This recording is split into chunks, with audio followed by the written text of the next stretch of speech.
बिस्मिल्लाहिर्रहमानिर्रहीम अस्सलाम वालेकुम माय यूट्यूब फैमिली। आज मैं बहुत ज़बरदस्त खंडलियाँ बनाने जा रही हूँ और खंडलियों की रेसिपी आप लोगों के साथ शेयर करती हूँ। इसमें मैंने बेसन ले लिया था। बेसन को छान के जो है वो मैंने 750 ग्राम ले लिया था। इसमें मैंने नमक, मिर्च और टर्मेरिक और थोड़ा सा चाट मसाला ऐड किया और इसके अंदर एक मुट्ठी भर के जो है वो मैंने हरा धनिया ऐड किया और इसके बाद मैंने इसके 2 से 3 हरी मिर्चें ली, उनको बारीक बारीक कट के उसके अंदर डाले और पानी डाल के जो है ना वो मैं इसको मिक्स कर रही हूँ। और वो वाली वीडियो मुझसे स्किप हो गई थी, नहीं बन सकी, तो इसीलिए मैंने कहा आप लोगों को बता दूँ। बहुत अच्छे से मिक्स कर लेना है कि कोई भी लम्स वगैरह ना रहे। और इसके बाद फिर खंडलियाँ बनाने के लिए बहुत ज़रूरी है कि बड़ा अच्छा सा जो है ना ये मिक्सिंग हमारी होनी चाहिए, ठीक है। और इसके बाद फिर यहाँ पे मैं सारी चीज़ों को मिक्स कर लिया है। पानी इसमें ज़रा थोड़ा सा ज़रा ज़्यादा डाल रही थी क्योंकि पानी इसमें ज़्यादा डलना है और जैसे क्योंकि हम लोगों ने इसको पकाना है तो इसमें थोड़ा सा गाढ़ा फ़ौरन ही हो जाना है। हमें फ़ौरन गाढ़ा नहीं करना है, हमें थोड़ा सा टाइम देना है इसको गाढ़ा करने में। तो इसीलिए जितना पतला करेंगे उतना ही। यहाँ पर मैंने नॉन स्टिक पैन लिया है, आप लोग भी हो सके तो नॉन स्टिक ही पैन लें। नॉन स्टिक के अंदर ये मैंने सारा अमेज़ा जो है वो डाल दिया है और इस अमेज़े को डालने के बाद बहुत अच्छे से और साथ ही जो है ना मैं इसको चम्मच की मदद से इसको हिलाती जाऊँगी और मैंने इसको हिलाते ही जाना है। आप लोगों ने भी इसको हिलाना नहीं छोड़ना। फ्लेम आप लोगों ने बिल्कुल लो रखनी है, बहुत ज़्यादा लो नहीं, मतलब लो टू मीडियम कर दें कि गुठलियाँ वगैरह ना बने। यहाँ पे मैंने बहुत अच्छे से इसको देखिए यहाँ पे मैं जो है ना आप लोगों ने मिक्स करते रहना है और साथ साथ चम्मच बिल्कुल नहीं छोड़ना है, चम्मच हिलाते रहना है। वहाँ पे मैंने थोड़ा सा उसके अंदर पानी लिया क्योंकि मुझे पानी की मिकदार थोड़ी कम लग रही थी और फ़ौरन ही जो है ना इसको मिक्स करना है। देखिए मैंने 5 से 7 मिनट ही गुजरे थे और देखें कि किस तरह से जो है ना मेरा ये अमेज़ा रेडी होना स्टार्ट हो गया था। अभी भी थोड़ा सा पतला, मैंने इसको थोड़ा सा जो है ना वो गाढ़ा करना है और इसको मीडियम फ्लेम पे ही आप लोगों ने रख के इसको पकाना है ताकि जो है इसका कच्चापन भी ख़त्म हो बेसन का। अगर आप नॉन स्टिक के अलावा किसी पैन में बनाएंगे तो इसमें साइडों पे लगने का बहुत ज़्यादा ख़तरा होता है। हालांकि मैं नॉन स्टिक में बना रही हूँ, नॉन स्टिक में भी साइड पे लग रहा है। तो अगर आप विदाउट नॉन स्टिक लेंगे तो उसमें तो बहुत ज़्यादा जो है ना साइडों पे लगेगा। आप लोगों ने चम्मच चलाते रहना है और हर जगह से इसको ऊपर नीचे पलटते रहना है। और जब ये पैन से थोड़ा सा मतलब खुद ब खुद साइड पे उतरना स्टार्ट हो जाए तो फिर समझें आपका ये रेडी है। फिर मैंने एक परात ले लिया, उसके अंदर थोड़ा सा ऑयल लिया। ऑयल को मैंने पूरे परात के अंदर ना अच्छे से स्प्रेड कर दिया ताकि जब हम इसको ठंडा करने के बाद इसकी कटिंग करें तो वो आराम से टुकड़ियाँ जो हैं वो निकल आएँ। अच्छा, ये कुछ लोगों को ना बहुत मुश्किल लगता है बनाना, इसमें थोड़ी सी मेहनत ज़रूर है लेकिन बनती बहुत मज़े की। आप एक ही दफ़ा में ज़्यादा सी बना के भी रख सकती हैं, स्टोर भी कर सकती हैं और फ़ौरन इसको बना सकते हैं। अच्छा, यहाँ पे फिर मैंने सारा अमेज़ा जो है वो इसके अंदर डाल दिया। देखिए थोड़ा थोड़ा सा गाढ़ा हो गया था। मेरा भी कैमरा जो है वो बैक साइड पे था और उसी साइड से जो है मैं ये डाल रही थी। यहाँ पे मैंने इसको जो है अच्छे से और बहुत फ़ौरन ही आप लोगों ने डालना है, गरम गरम ही डालना है ताकि अच्छे से जो है ना वो वरना ये जैसे ही आप निकालेंगी इसको ना तो ये वहीं पे मतलब थिक थिक होना स्टार्ट हो जाएगा।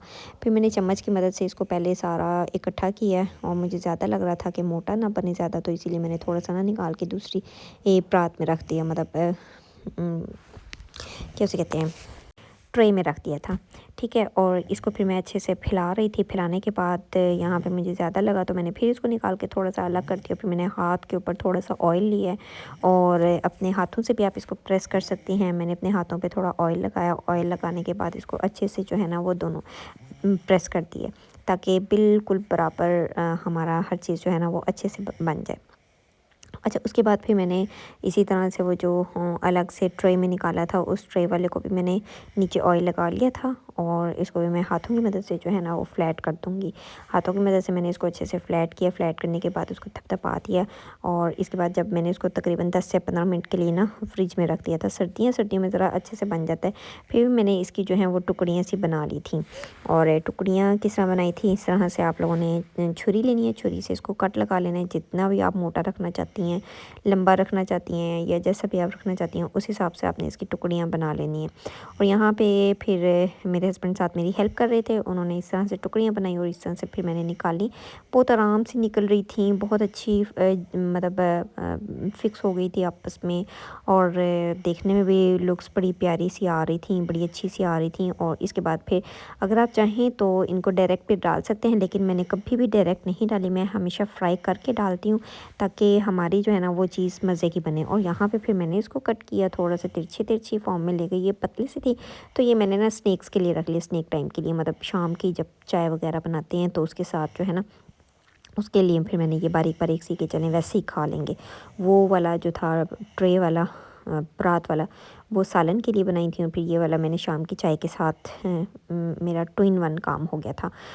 और टेस्ट में भी बहुत मज़े का था, और हर चीज़ बड़ी अच्छी थी। खैर साथ साथ मैं आपको बताती हूँ, इस तरह से मैंने इनकी कटिंग कर ली है। कटिंग भी आप लोगों को इसीलिए स्लो स्लो करके दिखा रही हूँ ताकि आप लोग देख सकें, और जो लोग पहली दफ़ा बना रहे हैं उनको मुश्किल ना हो।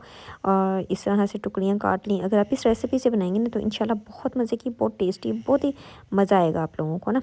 और यहाँ पे सारी जब बन जाएंगी तो फिर पैन में ऑयल गरम करें। ऑयल गरम करने के बाद वो टुकड़ियाँ उठाएं और उसके अंदर साथ साथ डालते ही रहें।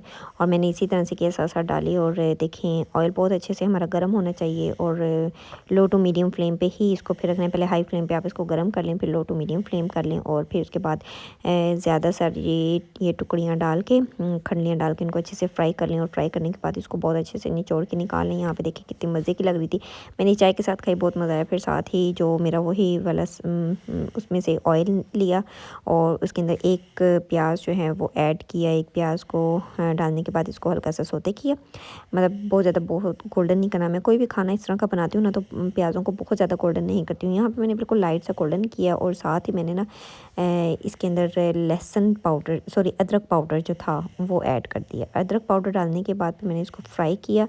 साथ ही मैंने इसके अंदर जो है ना वो डाल दिया है, टमाटर डाल दिया है। एक टमाटर डाला है। टमाटर डालने के बाद इसको फिर मिक्स किया है, और अच्छे से इसको जो है ना फ्राई कर लेना है। यहाँ पे फ्लेम आप लोगों ने लो कर देनी है, क्योंकि जैसे ही हम अदरक पाउडर डालते हैं ना तो फ़ौरन हमारा सालन जो है वो रेडी होना स्टार्ट हो जाता है, मतलब मसाला। फिर यहाँ पे मैंने नमक ऐड किया है, और जो भी आप मसाला ऐड जिस तरह से करना चाहते हैं हस्ब ज़ायक़ा आप लोगों ने करना है। यहाँ पे चिली पाउडर ऐड किया है, टर्मेरिक ऐड किया है, और यहाँ पर मैंने गर्म मसाला ऐड किया है। और उसके बाद फिर मैं यहाँ पे ऐड करूँगी पिसा हुआ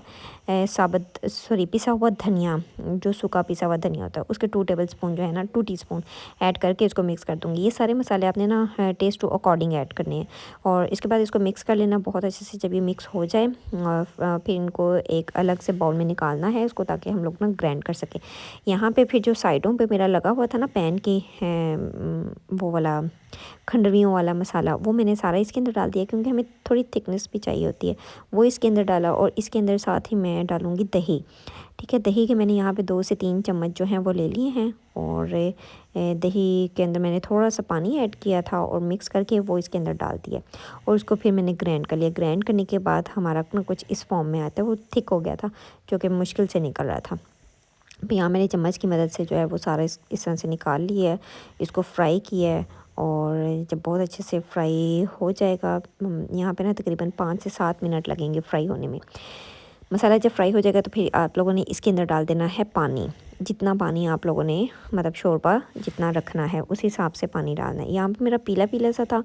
अच्छा, ये थोड़ा सा जो है ना इसका मसाला जो मतलब शोरबा होता है वो थोड़ा सा, अगर आप लोगों ने पीला पीला नहीं रखना और थिकनेस नहीं आपको चाहिए ना, तो आपने वो जो खंडवियों वाली चीज़ें थी, जो मसाला था वो उसको ग्राइंड नहीं करना है। लेकिन मुझे थोड़ा टेस्टफुल चाहिए था, मतलब थोड़ा सा गाढ़ा शोरबा चाहिए था, तो मैंने उसी के अंदर जो है ना फिर डाल के मसाला बनाया। उबाल आने पे मैंने खंडवियाँ अंदर डाली, और खंडवियाँ अंदर डालने के बाद जो है ना इसको 5 से 7 मिनट के लिए ढक के जो है इसको पका दिया। सारी खंडवियाँ आपने इसके अंदर डाल देनी है। मैंने इसी तरह सारी खंडवियाँ इसमें बारी बारी करके डाली हैं, और इसके बाद फिर इसको ढक के ना तकरीबन 5 से 7 मिनट के लिए पकाना है। और 5 से 7 मिनट के बाद यहाँ पर लो फ्लेम कर देनी है। 5-7 मिनट के बाद हमारा बिल्कुल बन के रेडी, और यहाँ पे हमारा बहुत अच्छे से बन के रेडी हो गया। उसके बाद बस मैंने इसके अंदर गार्निशिंग के लिए ना हल्का सा जो थोड़ा सा जो है वो सब्ज़ धनिया वो स्प्रेड कर दिया, और बस मेरा ये खंडवियों वाला सालन जो है वो बन के बिल्कुल रेडी है। उम्मीद है आप लोगों को भी ये रेसिपी अच्छी लगी होगी, और अगर मेरी ये रेसिपी अच्छी लगी है तो प्लीज़ मेरी वीडियो को लाइक, शेयर और चैनल को सब्सक्राइब करें, और साथ ही साथ बेल आइकन के बटन को प्रेस कर दें, ताकि हर आने वाली वीडियोज़ आपको जल्द से जल्द रिसीव होती रहें। अल्लाह हाफिज़।